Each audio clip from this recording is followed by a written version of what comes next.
ఒక పక్క team India men's team ఇంగ్లాండ్తో 5 test మ్యాచ్ల సిరీస్ ఆడుతుండగానే మరోపక్క మన విమెన్స్ టీం 5 టీ20ల సిరీస్ ఆడుతుంది. అయితే ఇప్పటికే 2 టీ20 మ్యాచ్లు జరగగా ఆ రెండింటిలో మన జట్టు విజయం సాధించింది.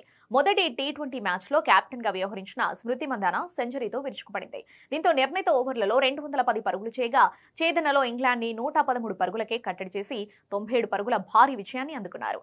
ఇక రెండవ టీ20లో తిరిగి జట్టులోకి వచ్చిన కెప్టెన్ హర్మన్ ప్రీత్ కౌర్ నేతృత్వంలోని టీమిండియా మొదట బ్యాటింగ్ చేయగా 4 వికెట్లు కోల్పోయి 184 పరుగులు చేశారు. 185 పరుగుల టార్గెట్ తో బరిలోకి దిగిన ఇంగ్లాండ్ విమెన్స్ టీంను 157 పరుగులకే కట్టడి చేసి ఈ సిరీస్ లో రెండవ విజయాన్ని అందుకున్నారు. ఇలా రెండు టీ20 మ్యాచ్ల్లోనూ మన అమ్మాయిలు అదరగొట్టేశారు. ఇప్పుడు సిరీస్ ని డిసైడ్ చేసే మూడవ మ్యాచ్ కు సిద్ధమవుతున్నారు. ఇది కూడా గెలిస్తే మరో 2 టీ20 మ్యాచ్లు మిగిలి ఉండగానే సిరీస్ ను గెలుచుకుంటారు. అయితే ఇప్పటి వరకు ఇంగ్లాండ్ జట్టుపై టీమిండియా విమెన్స్ టీం ఒక్కసారి కూడా టీ20 సిరీస్ గెలవలేదు. దీంతో అద్భుత ఫామ్ లో ఉన్న మన విమెన్స్ టీం ఎలాగైనా ఈసారి సిరీస్ గెలవాలని చూస్తున్నారు. మరీ ముఖ్యంగా ఇంగ్లాండ్ జట్టులో ప్లేయర్లు గాయాల బారిన పడి ఉండటంతో మన జట్టుకు విజయ అవకాశాలు మరింత పెరిగాయి.